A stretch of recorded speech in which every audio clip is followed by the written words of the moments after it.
till we get through item number 1. Okay. So, all right, welcome everyone to the Board of Health meeting for Monday, May 13th at 6 o'clock. First order of business we have to do is reorganization of our group. Welcome.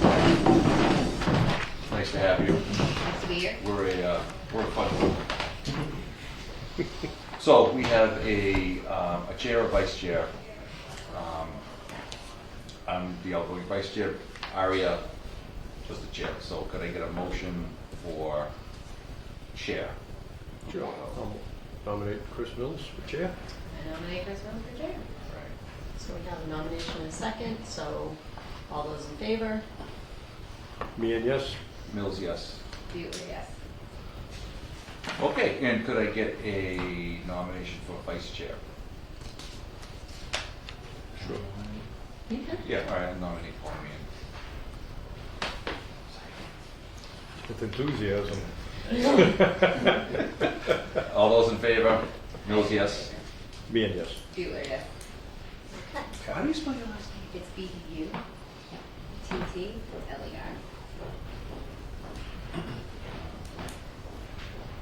Because we usually, when we vote, we do it like by alphabetical Okay. reverse. Just goodness. So it would be Mills, Meehan. Okay. Sounds good. Okay. Great. So that's that. Welcome aboard again. Thank you. And it looks like we have a presentation from Todd Duval, who is an entomologist on behalf of the Bristol County Mosquito Control Project. Welcome and thank you for coming. Nice to meet you all. Yes, thank you. Right here. Okay, great. So, we are the mosquito control in Bristol County. We are a state organization. We were founded in 1959, it says it there. I haven't moved there yet. Are you Yep, doing- you just go. say next. Next, please. There you go. So, in Massachusetts, we have about 53 different mosquito species in the state. About probably a dozen I never see, and a dozen of them I see all the time, and the rest are here and there. Only female mosquitoes bite. Not all of our species will bite humans. Some will only bite frogs or birds, or believe it or not, earthworms, or turtles, things like that. The overwintering stage is species specific. Some will overwinter as larvae. The eggs will hatch in the fall, and the mosquito larvae will spend the winter in the swamps, in the crypts, or even in catch basins, things like that. Some will eat eggs in the leaf litter around vernal pools, and some adults will find a place like your basement or a crack in a stone wall, and they'll hang out all winter. Next. So, by abundance, all the species that we catch here in Bristol County, this is over the last 15 years, by abundance, more than 90% of them are lab competent vectors for Triple E or West Nile virus. So it's a big concern here. So if you're not familiar with it, the West Nile virus and the Triple E virus cycle are very similar. It starts in birds. The birds will bring it up from down south. Typically this time of year you'll start seeing reports of Triple E moving up the coast. We've already seen it in Florida. Then it skips a few states because they don't really have central mosquito control. And when it hits New Jersey, we know it's coming here. So the birds will fly up, and they have the virus in them, but the virus in the bird doesn't really have a fitness effect on the bird, doesn't kill the bird, unless it's a lot of virus, or the bird is sick or something like that.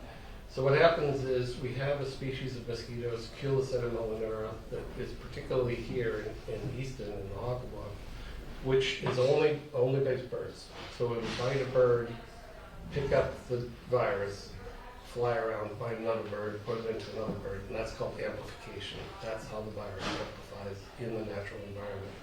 We have other mosquitoes that will bite both birds and mammals.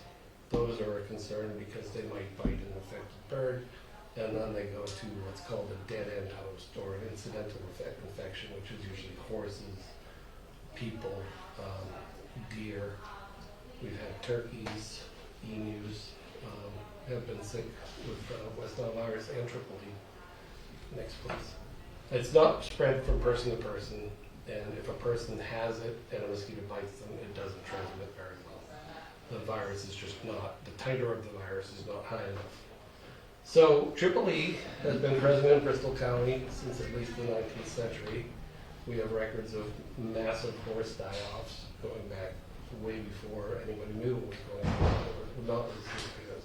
The disease cycle is birds to mosquitoes and back and forth, and then the incidental infection into humans.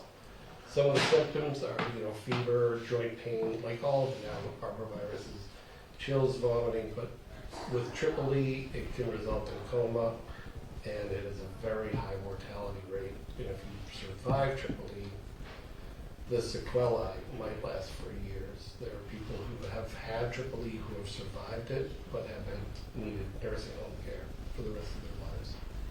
The primary driver, again, is Culiaceta melanera, and its habitat is these eastern white cedar swamps, which we have a lot of in the Hoglaw.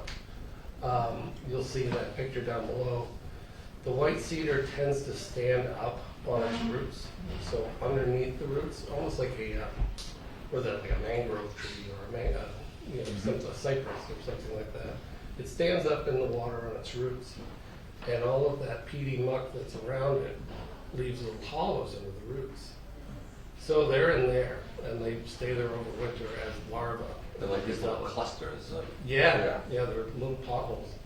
And it is so dense, I can tell you I was there. It took me probably half an hour to go about 150 feet today because we were sampling them. And so they're in there, and it makes it very difficult to treat them because if you put something down from the air, it doesn't necessarily get into that little pocket. So this is a problem that we're going to have forever. Next, please. West Nile virus, a little bit different. It's a little newer. It came over from Africa in 1999, first detected in New York City, I think at the Bronx Zoo. Same disease cycle, birds to mosquitoes, back and forth, and then the dead end host is the humans. Most people that get it, nothing happens. And there are some neuroinvasive cases. The risk increases the older that you get. And again, like all the arboviruses, it's headache, fever, joint and muscle pain, weakness. The primary driver is the northern house mosquito, the Culex mosquito, probably the most common mosquito where people live. Its habitat is pretty much anywhere, but a lot of them come from storm drain basins. Next, please. This is a couple of our different habitats. On the lower right, you'll see that's the cedar, the white cedar swamp. We have a salt marsh, which is typically, those are freshwater because when the tide comes in, it'll push the density of the salt water will go underneath the fresh water and push fresh water up onto the marsh. It's a great place for mosquitoes. There's not a lot of predators in there. And when they come off of there, they come off in dozens. I know there aren't really many salt marshes in Easton, but they do fly 20 to 30 miles. Cattails. There is a mosquito that lives in cattail swamps that its breathing apparatus, its little breathing siphon is highly modified to a little point, and it'll get down into the roots and it'll stick that little point into the roots of the cattail or any emergent vegetation, and it'll actually breathe through the plant. Doesn't need a lot of air, but that's how it gets it. Another difficult to treat mosquito. We have those in Easton also. Those are difficult to treat, and they're also very aggressive bird and human biters, so they are a very important disease vector. And other habitats are human-made. Tire piles, I don't think you have them here, but we do have them in Bristol County. Next, please. And also plastic containers. This is probably very, very common. People don't really necessarily think. A lot of people think that what they see, when they see a little wiggling thing in their standing water, that it's a tadpole. It's not a tadpole. plant containers, old pools, buckets, things like that. Next, please. So in Bristol County, all of those little black spots are people's homes, and all of the green stuff is wetlands. We are a very, very wet county. We are in the swamps, and I think a lot of these, developments and things have happened when we had DVT. Back when it was possible to nobody cared. Just put fill a swamp and put a house there. The wetlands are definitely coming back, and DVT is long gone. So the mosquitoes are gonna be here to stay, and we live with them. We live right adjacent to them. Next, please. So this, I'm sure you guys remember 2019. That was the worst EEE year ever. And I put this up there because of all those red patches down in the southeast and in the central part of the state, those are all right next to those white cedar swamps. The ones that are Easton, Raynham, Taunton, down in New Bedford, across to Rochester, and that band actually goes into the northern part of Rhode Island and then up into Franklin, Douglas, in the central part of the state. What's happening in the top part, I really don't know, but they have protections there too. So, like I said, the habitat kind of drives the type of mosquito, which also will drive the type of viruses that we do get. Next, please. So our activities, what we do. Mosquito surveillance, that's what I do. We monitor the adult and the larval populations, and we do West Nile virus and EEE detection. We'll do that all summer long and mostly through the winter. Spring and summer, we do larviciding. We have crews of technicians that will go to wetlands and hand throw larvicide, a BTI, BS-based larvicide, in areas where we know that there's standing water and we have histories of mosquito breeding. During the summertime, they'll do catch basin treatments. Late at night, after they've done their ground-based adulticide, they will drive down the road and drop little packets of larvicide into all of the drains. It's very time-consuming, and that's what they do. Truck-based low-volume ULV adulticiding by request. That's when the truck goes by with the spray coming out the back. And we do water management year-round.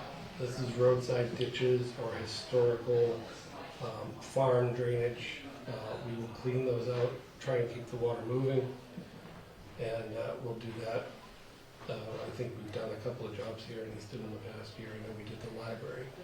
And public education and outreach, which this is a part of here, that's part of our mission. And next, please. If anybody does not want to be sprayed by the truck, you can put in an exclusion request with the state, and it goes into our database, and it comes up on all the applicator's tablets as a big red mark where you can't spray there. You can only do it for your own property, you can't do it for your neighbors, and it only lasts 1 year. So it has to be done every year after New Year's. So just to be clear, Mm-hmm. you will spray unless you request that you don't want it. We do spray by request from the truck, Okay. and it's also a public health decision. Like if you tell us that we need to spray the parks. So or- because I get asked this all the time, so Yeah. you can go online right now and request that you are sprayed. You can The re- you can- 23rd, I Yep, you think, can the request. portal opens, I think. Yeah, the portal opens the 23rd. Yeah, right now we're doing that. And then as far as if you wanted to request not to be sprayed, that would be if we decided we were gonna have the whole, No, any No, individual individual house.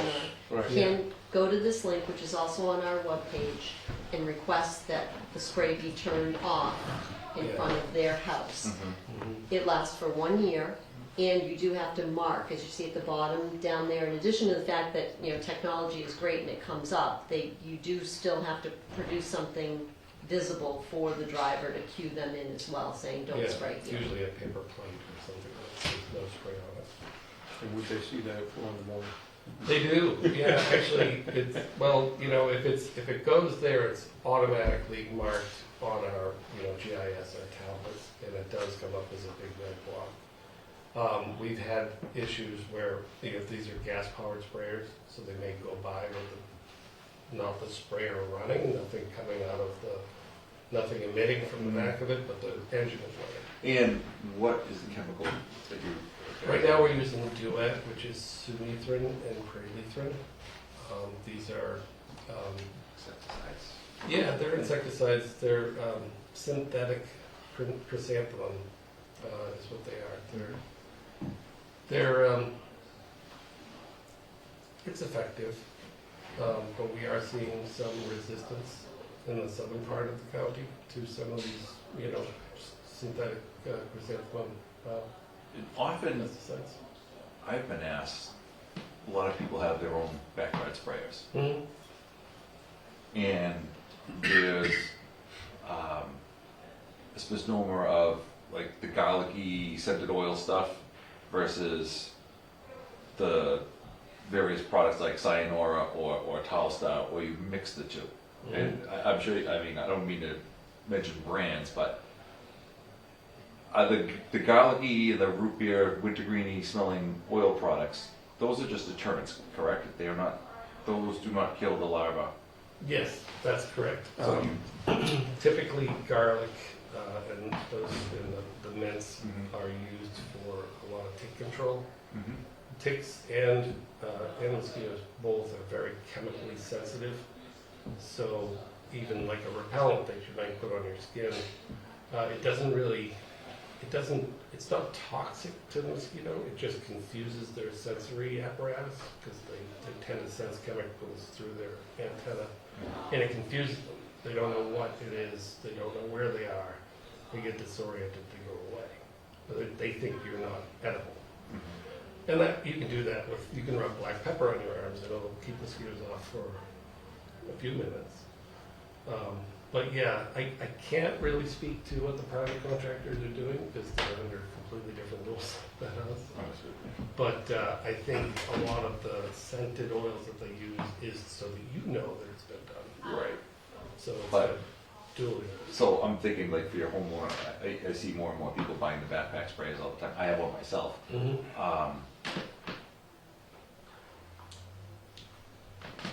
It's just trying to educate people that the scented oils are not killing anything, it's just Right. deterring, as opposed Yeah. to you Yeah. have to mix some of the other The other stuff in it, yeah. product in it. And there are issues with that if it's like a barrier treatment, if it says a barrier treatment on the label. You'll put it on vegetation, and it'll stay on vegetation. And anything that comes in contact with it. Like if you spray it on a flower bed, and the flowers are in bloom, and bees come, it could affect the bees. With ultra low volume, the truck mounted spraying, the idea is that it's a cloud, tiny droplets, and the mosquitoes have to be on the wing, so it has to be warm enough, it has to be humid enough, and not windy enough. The mosquitoes are flying, these droplets are kind of electrostatically charged, so they will touch the mosquito and they'll get enough of them and that will knock them down. Bigger stuff, moths, it doesn't really attach to them, as you don't get enough of the dose, you know. So yeah, that's how it works. But barrier treatments we don't generally do. I do one tire pile down in New Bedford, but that has to be the way. So yeah, we use a little bit of caution with that stuff. But homeowners can do pretty much what they want. Yeah, people are always asking what's better or what, and I was always told I that, couldn't really recommend anything. combine the two. Yeah. One deters and one kills.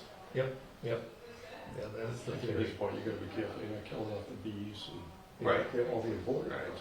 Yeah. A lot of people As well. think more product is better, and it doesn't work that way, because the water can only hold so much of that product regardless, and Yeah, next thing you know, you don't see anything Yeah. flying for 3 and years. it gets expensive at scale too.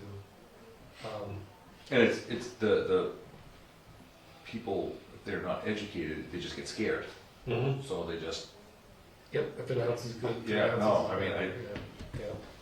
people don't appreciate what you do until someone starts dying from things, and all of a sudden it's, Yeah, yeah. Next, I guess.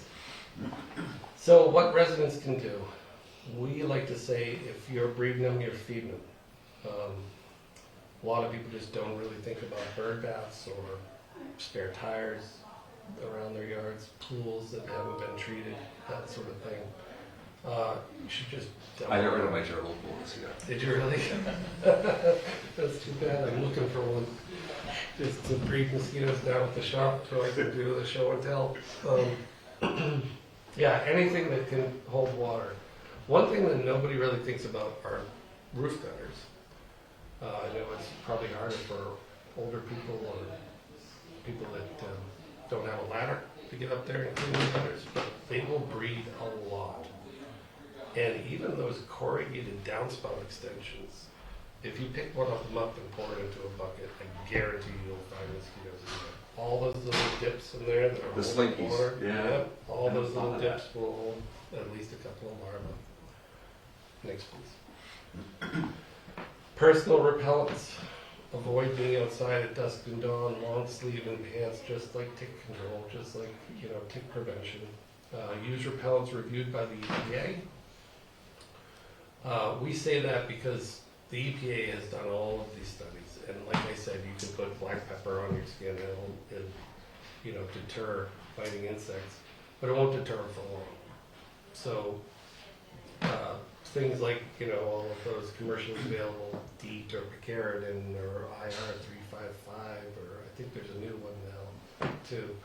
All of those will at least last 4 hours, and that's what they say. Follow the directions, don't overspray. If you put it on top of sunscreen. And like sunscreen, you've got to kind of move it around. If you just spray it yourself, they'll bite between the droplets. They will, I know, I've seen it. And drain and remove containers from your yard. Next. And that's it. And there's my address and my extension. If you guys have any questions, I can either answer them now or Yeah. later.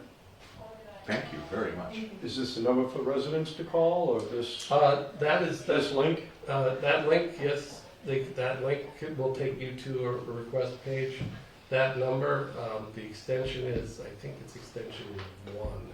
We'll be updating our Yeah. website as we do every spring with the updated information for how to request the proper phone number and how to also do the exclusion. Good. So I believe the 23rd is when they 23rd, start yeah. taking requests. June 3rd is the target date to start the ground spraying. Mhm. But as Todd mentioned, it has to be warm enough, and warm enough is 55 degrees at 2 a.m. when Yeah. they're going out to start their routes. And your educated guess this year will be Yeah. a bad year for us. Yeah, all of the indicators that we have. We found triple E last year, late in the year, here in Easton, and in Raynham also, in different species. And the way that it kind of, our best guess, is that years that we have previous year's activity and plenty of water. We've had record rainfall. Mhm. I was in the Hockomock today, and there was plenty of larvae and plenty of water in there.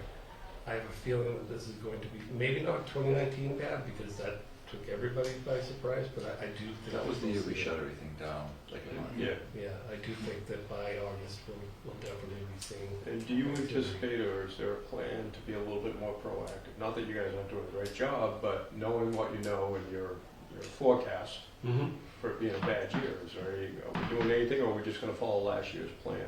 No. And if not, is there anything the communities can do to support Bristol County mosquito control? Well, we have put up our aerial larvicide.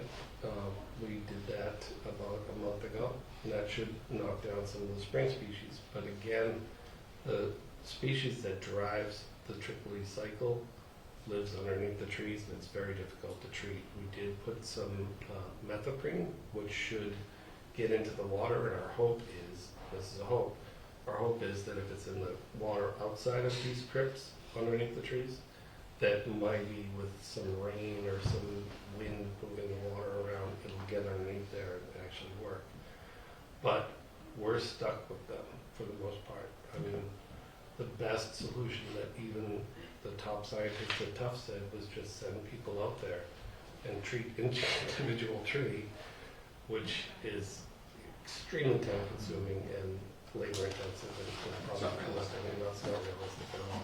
We get Chris some scuba gear, he'll get under those trees. There's no doubt in my mind.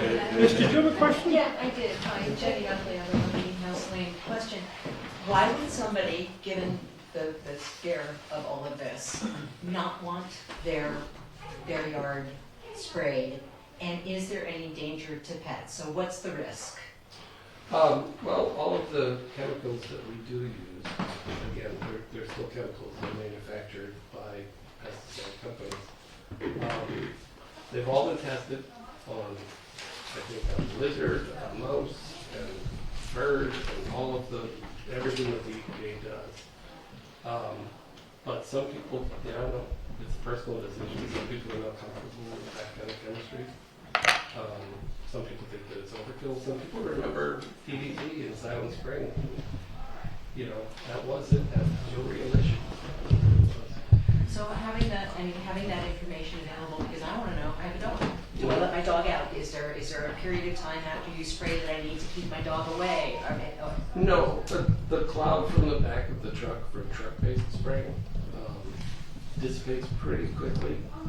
It catches whatever mosquitoes. We do it at 2 a.m. also because that's when the bees are all back in the So it's between 2 a.m. and sunrise. I don't know if your dog, does he live outside? Yeah, mine doesn't either. But even with your windows open or something like that, I think you should be okay. The dog should be fine. And the product is designed to break down in sunlight. It's not it doesn't last very long. Thank you, it's very helpful. Thank you. You're welcome. And we'll be getting the Duet is the product that Todd Yeah. mentioned, so we'll be getting the sheet up on our website as well. We just got everything, I think, Friday from Priscilla. Oh, good. Yeah, she didn't tell me that.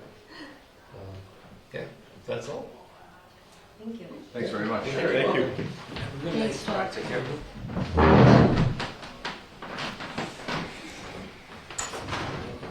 All right. I would suggest, if you wanted to, you could go out of order, Yeah. and go to the variance, Yeah, sure. section, because we have I was people gonna waiting. suggest that, yeah. Okay. 7 Lois Lane has asked to be postponed.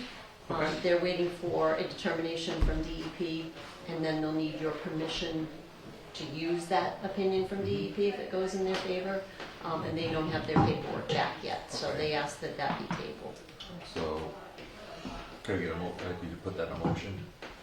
No, we just handled it No? Okay. administratively. All right. So then, 24 Godspeed Lane. So you have a request in front of you for 24 Goodspeed Lane. To give you a little bit of a history, this is a shared septic system that will eventually be shared by 3 homes, each having their own individual septic tank, that then will go to a pump chamber, which will then dose a field that serves 3 houses. The issue at hand with this particular one is that Title V requires that there be 9 inches of cover over a septic tank before you loam and seed, so it's 9 plus a little bit more.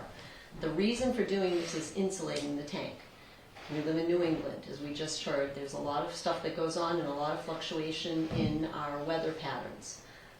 The cover on a septic tank in New England serves a purpose in insulating that tank and creating an environment that is a little bit more steady temperature-wise, which allows for the biome that's in the tank doing its job to survive the swings between the hot and the cold.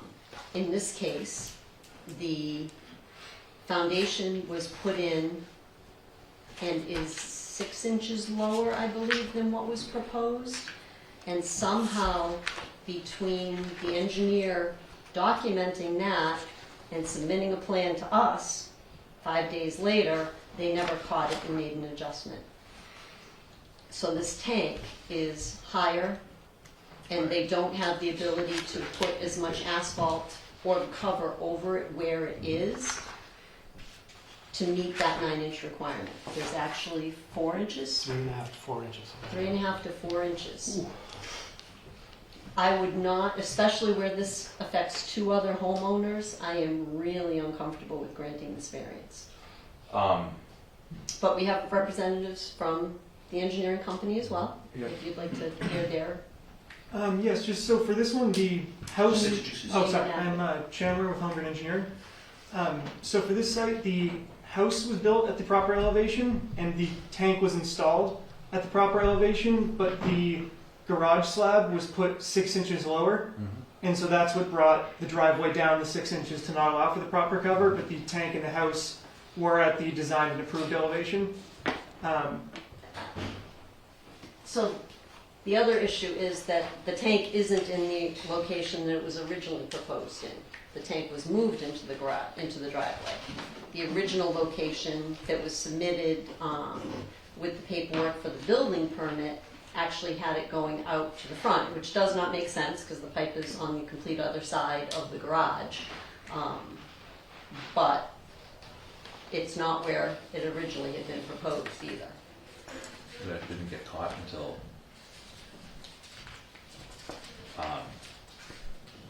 when did you guys? Till too late. Yeah, It's well, too late. oh, yeah, we're just, In theory, so So- the difference, so had the foundation, had the garage floor been correct, it would have been fine where it is. But now that the garage floor is low, you don't have that extra 6 inches, the 3.5, 4 plus 6 would give you the proper amount of cover, which is what was proposed and approved. And the house with the garage floor that's below grade, below where it should be, that's already in existence and people are living there, it's already, I don't, They- go ahead. I don't know about living there, but it's fully in, the driveway's poured and everything. So it's functioning as a house. I don't know if it's being occupied right now or not, but building-wise, it's fully built. and in that floor, is there room to come up? In other words, have you guys been out there? You've been out there. So in a typical garage, the foundation's a little bit above the floor. Is that the case in this situation? I believe, yes, it is. Okay. The actual foundation, they would have to rip the floor up, pour another floor, and then, And then bring the driveway to grade for that, right? yeah, and then put the appropriate cover So, over the. And I'm gonna have a couple of questions about this. And certainly you three, and perhaps the engineer, are subject matter experts. We are not. So just for, But in harm's way, if 3 inches of cover or 3.5 inches of cover in this climate, the likelihood of that freezing is going to affect exactly what? Will it affect the D-box? no, it will. Potentially. It will, no, it will, there is no D-box till it gets over to the shared system down the road. Okay. so the septic tank needs to be kept at a certain temperature for all the bioorganisms, everything start breaking down. And if it gets too cold, that process doesn't. They die, they Right. plug up the Zabel filter, Right. people throw the Zabel filter away. And Yeah, conversely, if it gets too hot, they die. It's like mixing yeast when you're making bread. Yeah, It's gotta- That's so a- now you've got black bacteria. asphalt Yeah. on top of it, so we've got the total swings. We've So- got the summertime that they're gonna roast, and we've got the winter time that they're not gonna be Were happy you- and they're gonna die. I know you were talking, I'm sorry. It was Oh, no, probably- that was also So the my concern right off the rip is I'm much more liberal with one homeowner that wants to assume some liability and risk, but when there's 3 houses that are tied into this one tank, that's like a big matzo ball that's just hanging out there. Well, and those It's two not- lots are they sold? Are they under agreement? Those two lots that are going to be potentially impacted by this? I'm not exactly sure. I believe so. I was there today. It looked One- like they were, but One is and has an occupancy permit and people have been living in it. Mm-hmm. The second one has just come in looking for the permit for where the septic tank will go, Mhm. which will then trigger them being able to get a foundation permit. Mm-hmm. So the third lot is not under construction yet. It's obviously owned by somebody and it is ready to be developed, and we do have activity along the lines. But I of guess my it. point is, so those other two, are they aware of this situation? They were notified, so butters were notified. I don't think the home, the one that is a vacant lot, I don't think it would make, that would probably went to a corporate, somebody holding the lot, not Joe homeowner. It's not owned by Joe homeowner yet. I believe a local developer who is proposing most recently. I think you guys are working for Karen. Yeah, T&M. Yeah, it's T&M Realty. If this were to not be approved, what would be the plan of correction? guess we'd be open to suggestions about what the best option would be, or what's the most practical and financially reasonable way we could fix it. You guys? Relocating the tank Yeah. to an area where it can be given the proper coverage. The encouraging thing I see when I look at this is it was supposed to come out under the garage floor, and it did not. It came off the side there, which does give a little bit of flexibility potentially. And why again was it moved? I don't know. No, okay. So, And again, even though it was moved, when the plan was shown to us with it moved, it met the code. So we approved it. And you said it made sense as well, based on, Yep, based on they changed, the foundation itself changed. A lot of times so really, they it's start all out- about this garage floor that's below grade. Yes. That's what this is about. That's the root cause. Yeah. Otherwise, the plan that was originally introduced here to this board and to the building department was good. It met the code. Like we've talked about, there's 10 different ways to do things, but it did meet the code.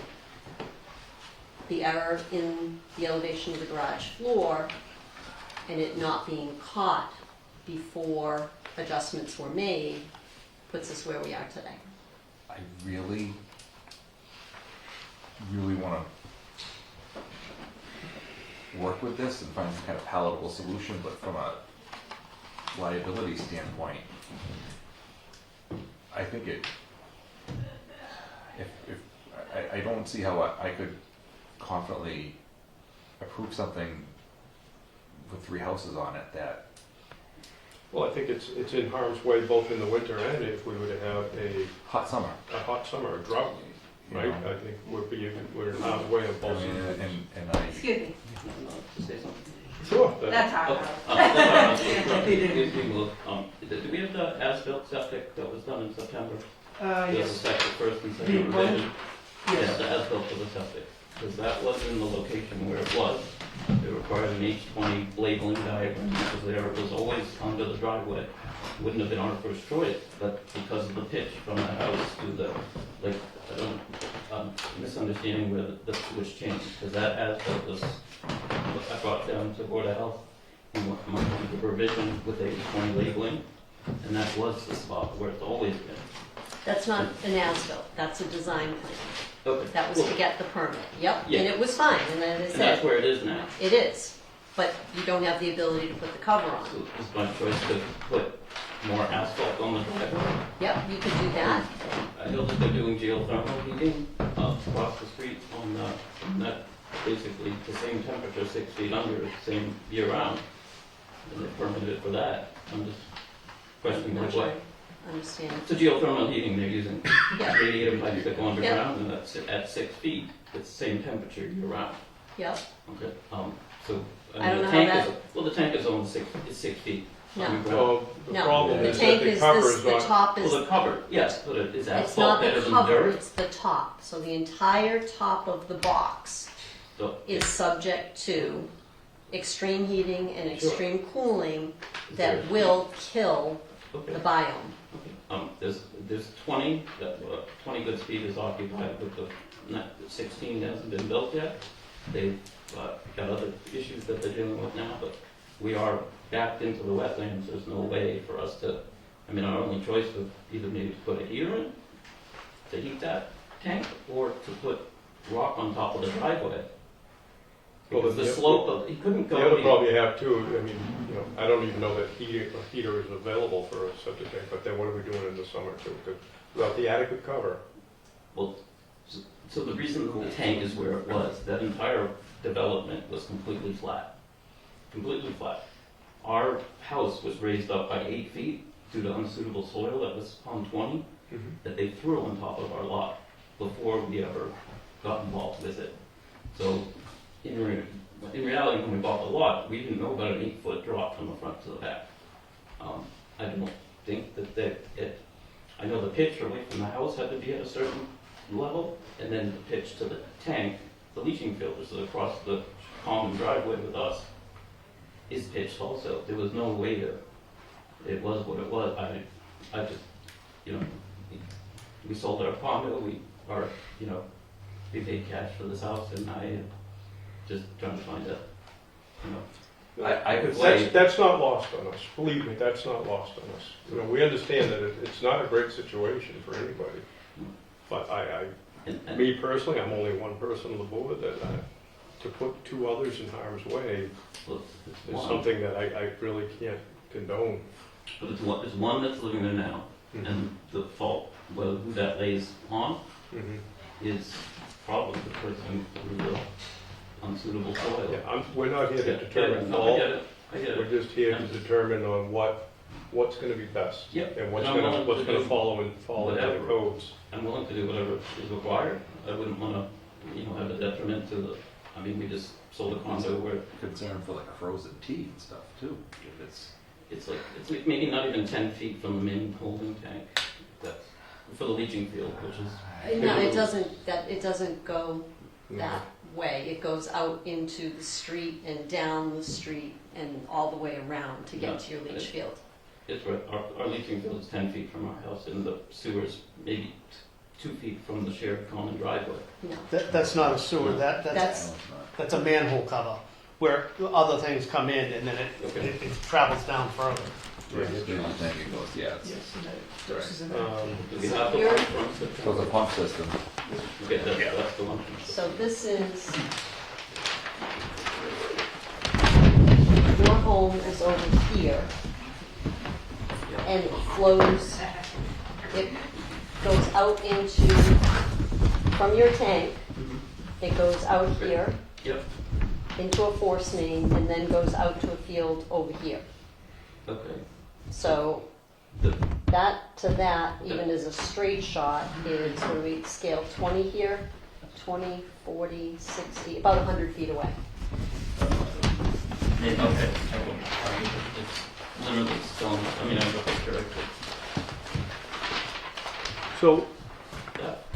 help me out. So your request, as the engineer, I believe this is your request, that we, for lack of a better term, give you a variance to say 3 inches or 4 inches is suitable coverage? Is that what the ask is tonight? Yes. And have you come here with any other options for the board to consider? So not exactly. I mean, where the tank is, and given the elevation of the lot, and that it's a gravity system, there's not really too many places you can move it. It just doesn't seem like there's necessarily a ton of easy solutions. I mean, the driveway's paved, and it's only 10 feet from the house, and it's just obviously a small, tight lot with a big slope to the back. Because even if you were to look at some of the other spots that might look open, elevation-wise, it just wouldn't necessarily work well. Is there any reason why you can't pump? So could you, that's what, for lack of better terminology, could you dig that tank a little deeper and then overflow it into a pump chamber to send it? Yeah, we could. I mean, it would definitely be a lot of effort and very expensive because the driveway's laid and the tank is put in, but I guess that we Send a could. new septic system for 3 inches. What if there was more cover on the driveway? And there's a hump over the pops, or the heating underground. You know, they have heating for driveways that melt the snow. Yeah, but those are concrete, usually. What about, I mean, the other would be to put a hump and raise it. Well, I don't think asphalt's not adequate cover for the tank, or is it? You wouldn't want to put an asphalt patch over. It's gonna get plenty Yeah. hot in the summer. I mean, the alternatives are find another, grant the variance, which I think everybody kind of sees that has is wrought with a lot of risk. Concerns, yeah, a lot of concerns. Relocate the tank, possibly invoke a pump, as Chris suggested. Another option is to have it meet the code, which it's got 4 inches of cover on it now. They would need to add at least 5 inches of cover. And yes, it could create a hump, and you'd want to think about, how you then on the sides divert the water so it doesn't go into the garage. But had the foundation floor in the garage Yeah. in 6 Oh. inches higher. It all worked. I'm just wondering how come this was never caught by building or anybody until the end of the final sign off for it? I don't know, your engineer did a plan on, where are my notes? November 8th that had the foundation floor error on it. Okay. And then on the 13th submitted another document to us, we're 2 different departments that held the old elevation. Okay. So that, I know, yeah, I know there was some conflicting stuff. If you can find a way to get the appropriate cover over, Well, as long as, you know, I mean, I don't care about aesthetics, but Well, would a pump be the easiest way? I mean, the driveway's sloped, the garage is sloped, because it has to, you know, they wanted it super elevated.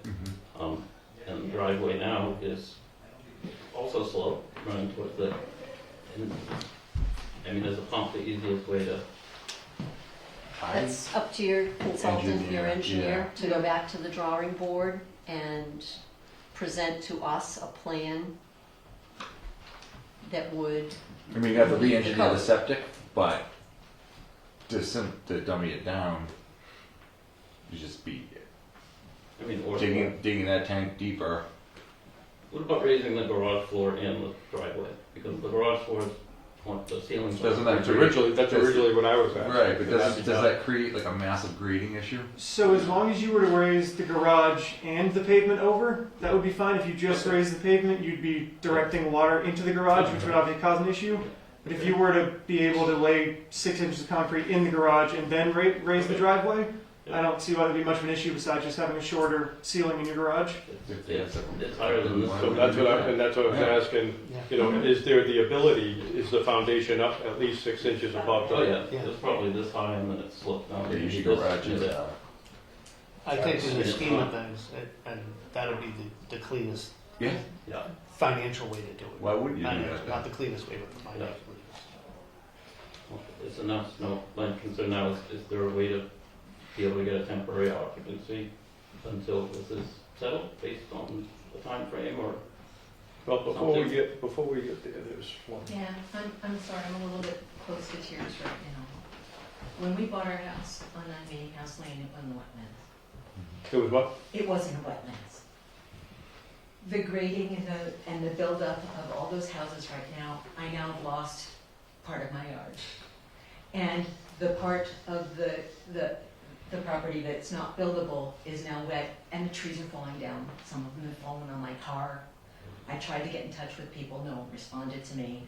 I've had some trees cut down, but I could show you pictures. And so where you're grading and you're gonna grade more, my heart is absolutely. Are you in a butter? Yes, I am. Oh, okay. I'm you know, where you grade off land, guess who's on the downside of that slope? Okay. And I'm here not just on behalf of me, but on behalf of my neighbor too, who's going through the same thing. He's had trees fall on his house. The water coming down into that area right now is, over the past few years, I filled in my pool so that it wouldn't, I'm telling you, I want you guys to be able to live there. I'm really very concerned about Easton's communication with each other. Why, I need to trust the Conservation Commission, the Planning Commission, and you guys to make sure that what goes in isn't going to have a negative impact on me and my land. And that's not what happened. So I will, as long as there's some sort of mitigation, I want these people to be able to move into their house. I'm also, just on a, not your issue as well, as I didn't, the reason why I was okay with this whole development was because of the number of affordable housing that was going to go in. So it went in, and then all of a sudden there was a waiver for that, and that went away, which really infuriated me. So please, until you can say that my harm isn't going to be mitigated, find a way to work with other people in this town and other agencies to protect us all. It's not just about not having water run into their basement or the problem with the other 2 houses that are going to be built. we live there. My next door neighbor who grew up there, and is back now cleaning out the house because his dad my neighbor just died, talked about that there were ponds back there that are no longer there. The whole ecosystem has been changed by not just by this building, but by everything else. And I apologize, but I shouldn't have to hire an attorney or engineers to come in and fight this stuff. I trust you guys to do that. So I that think would I be spoke with one of your neighbors. Yeah, you did. Paul. You spoke to Paul. I spoke with Yeah, Paul that's why this I'm here. morning. Yep. And he said, the meeting's tonight. I'm like, And to be fair, this type of notification isn't notification.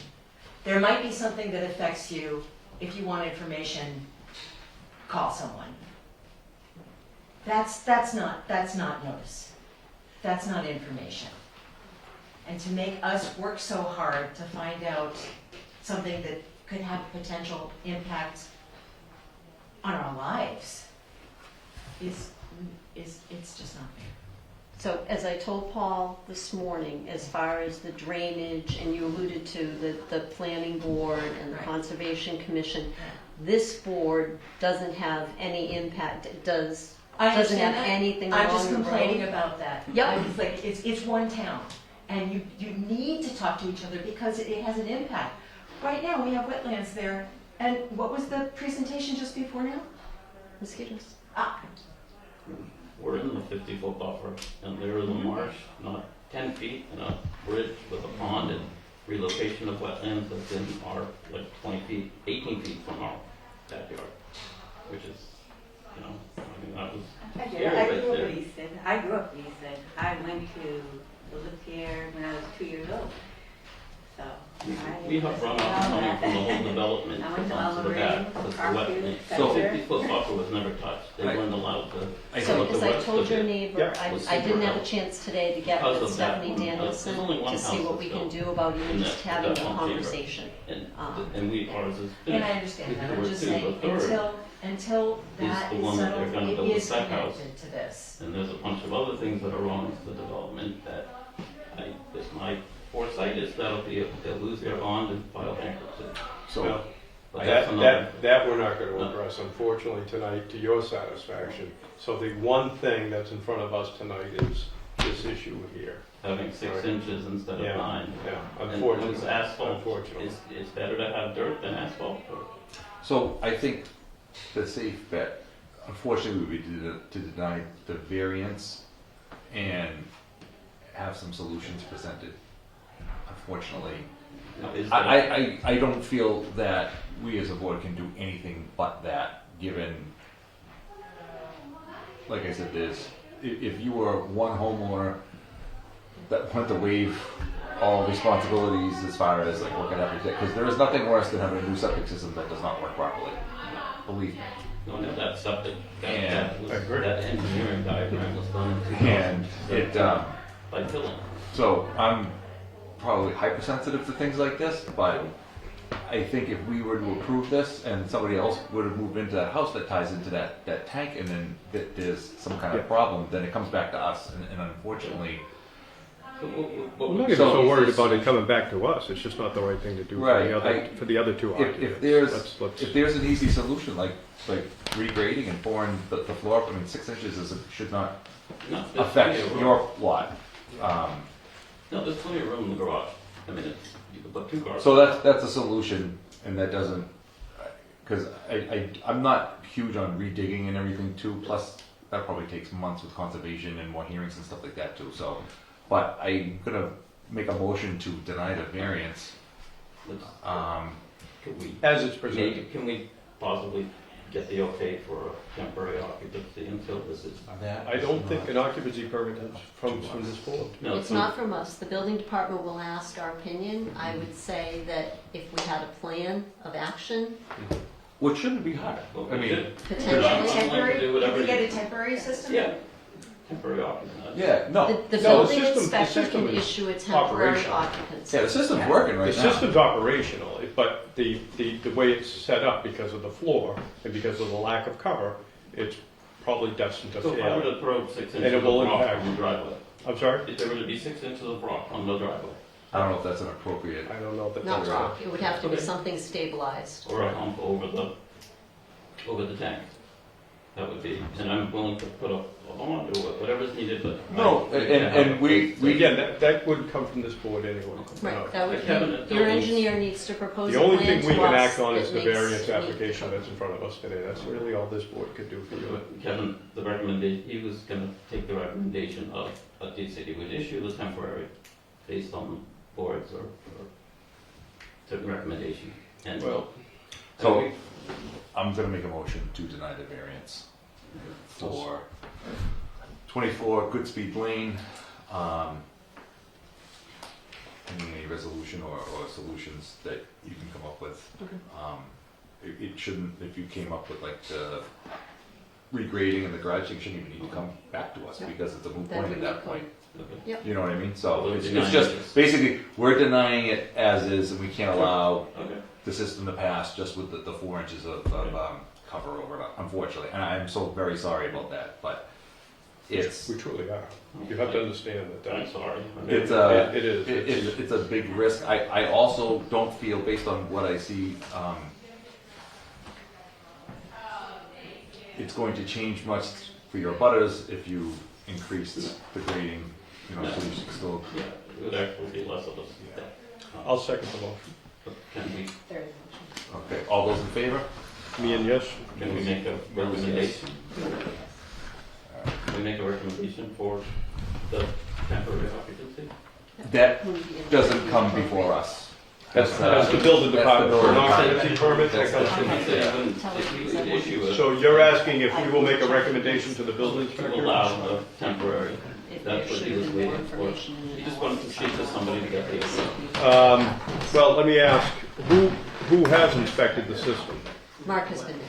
Mark? Mark, you've inspected the system? Yes. So this he's asking for us to, for lack of a better term, give a recommendation to the building The department. building inspector will consult with me. Okay. Kevin's. My ability and- to render I'm okay with the temporary would hinge on having an actual plan in front and a timeline, That's where I was going, Yeah. right? What would the plan be, a written plan for us, a drawing, correct? right, to follow? If you could get that to Kristen, and then perhaps to the building inspector at the same time, and then certainly that could be entertained at that time, Correct. but not a guarantee. Is that accurate? Yes. Does that work? And I hope that helps. I hope that works for you. I hope that's some, because listen, we get it, and I do feel bad, but I think if you were doing that and you were voting on what could impact 2 other houses, and we don't even know what that would be, yeah. I just need a direction to go.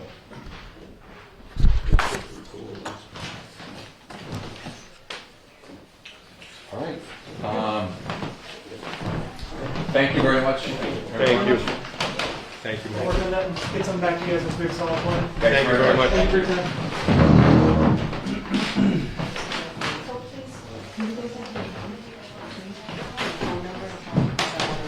Circle back.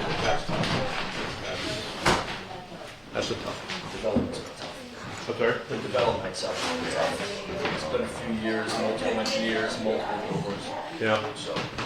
I drove down there on my way up here to look at it.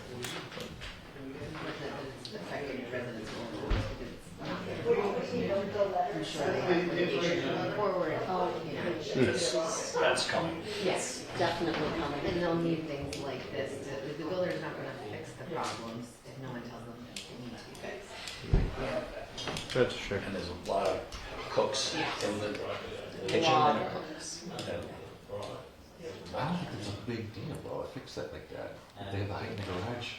It's money. It's much, but it's. It's upsetting. I mean, they built a new house, they have expectations that everybody was doing the right thing, and can't move it. You know, I'm a septic though, you know, so I just. Yeah, you're right, it affects 3 homes. There's one more house There to you come go. in there. Yeah, there's still that one to the left. All right, what's next? Yes, Yeah. it's gonna be, all 3 houses share the driveway. Arborvirus. So we've talked already a lot tonight about mosquitoes. Well, no, we're going to talk a little more. We got vector-borne illness too. So we've got. No, I can't say it. Powassan. Yeah. Like it's a Ninja Turtle word. Powassan. Eastern Russia. Yes. So I had sent you all a link showing that we do have some information up on our website. Again, through our partners with with Bristol Norfolk Public Health Partners, which is part of a shared service grant that we have with those other towns. We have an epidemiologist, and we tasked her with creating one posting that would cover everything that was going on for us, and it's linked to our website now. So in addition to the fact that the mosquitoes are going to be bad, the ticks are probably going to be bad as well. So we'll continue our education efforts on that. As part of the shared services grant, we are fortunate enough to have some funds to actually buy stuff, to actually get out into the community. And you've heard us talk about Mark going in and doing Bite Lab with the schools, but in addition to that, we have these available in our office, and we have, there's a tick identification card, and there's a different kind of tick identification card in there, but it's not to scale like this independent. These are awesome. I love these things. Yeah, so at our meeting last week, we all agreed to spend some more money and get more of these so that we can be handing them out to the public.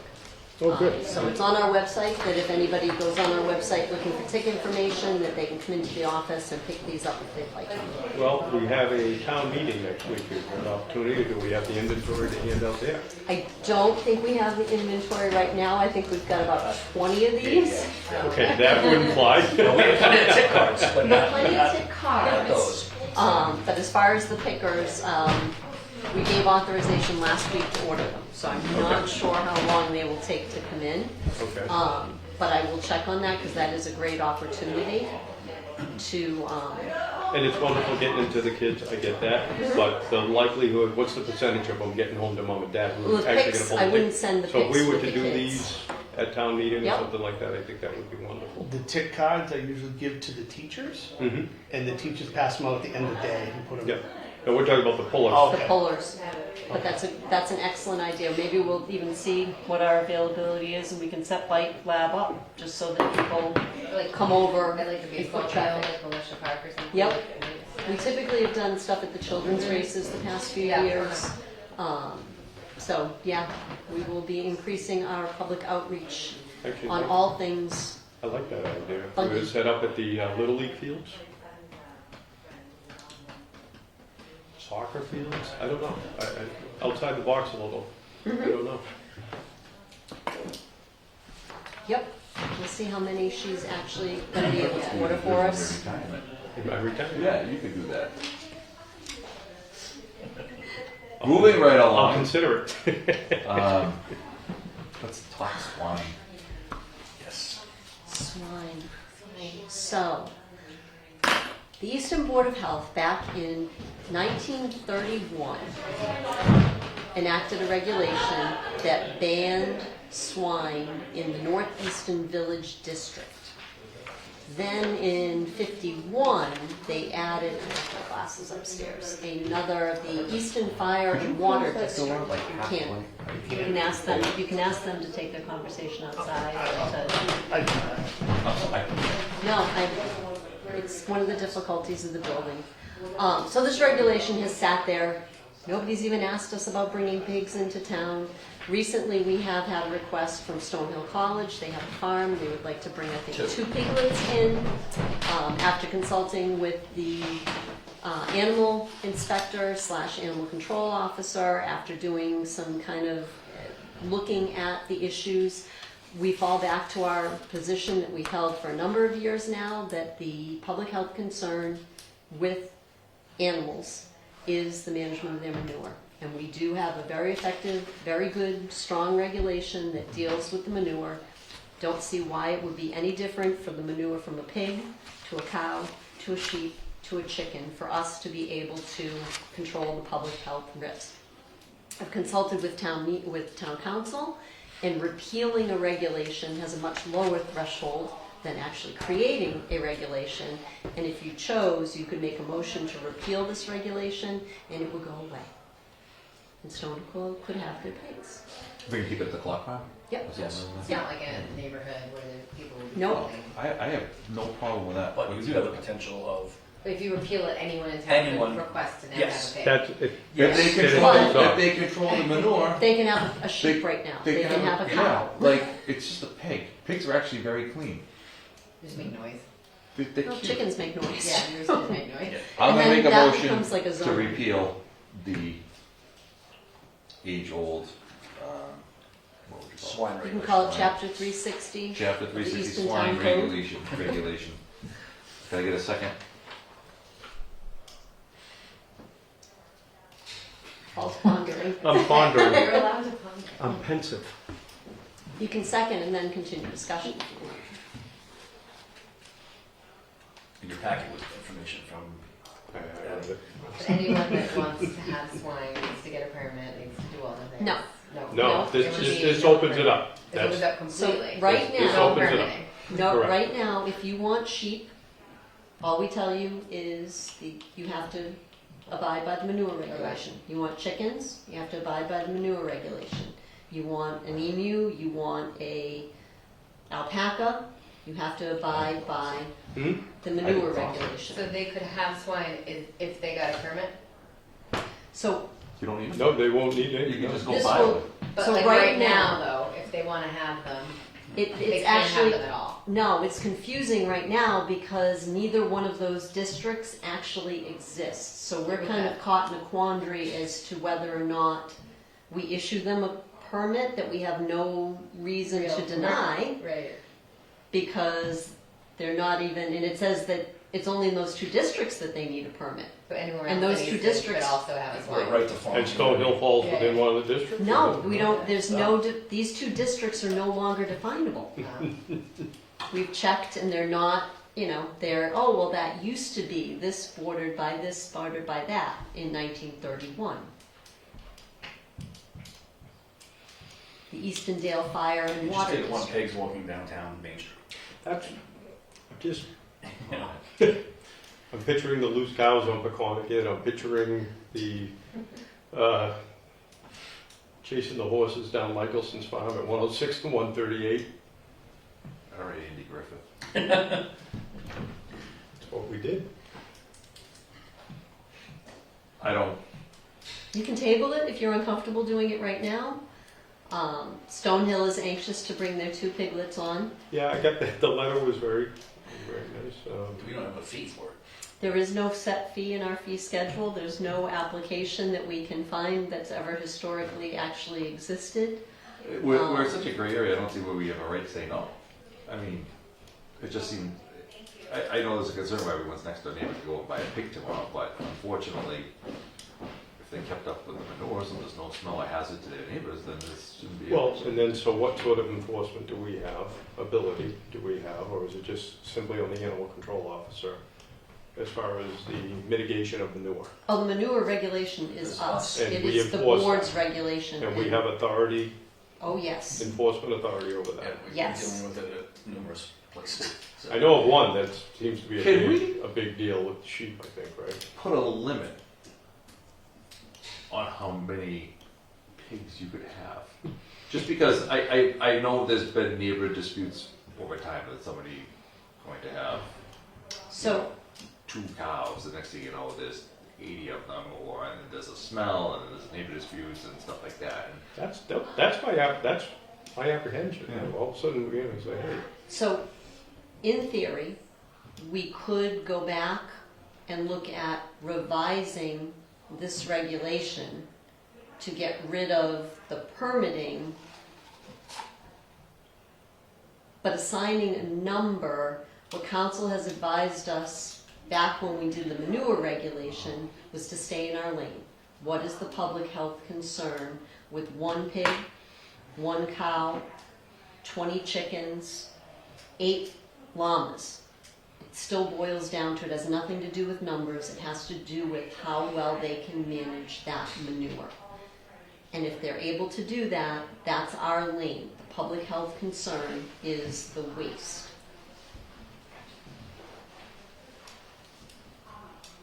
So, You could do nothing, and Well, so my concerns are a couple right now, right? So I'm thinking if we open the floodgates for this, in a residential neighborhood, someone decides to go out and build a pen and put 2 pigs in.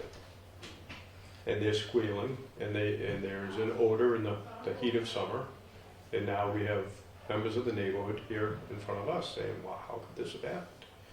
But again, is it a health concern?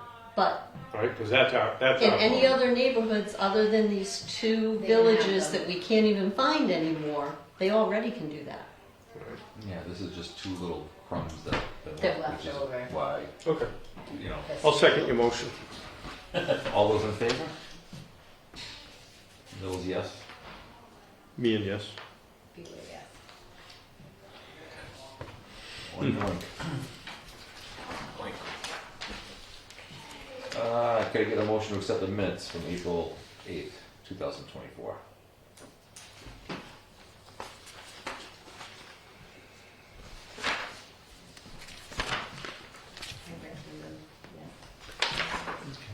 You made a motion? Go ahead. It's your first one, Okay, go good. for it. Go for it.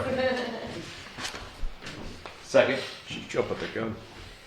I read them. I read the whole year. It's riveting. It's getting a little more exciting. The longest meeting we've had, I think.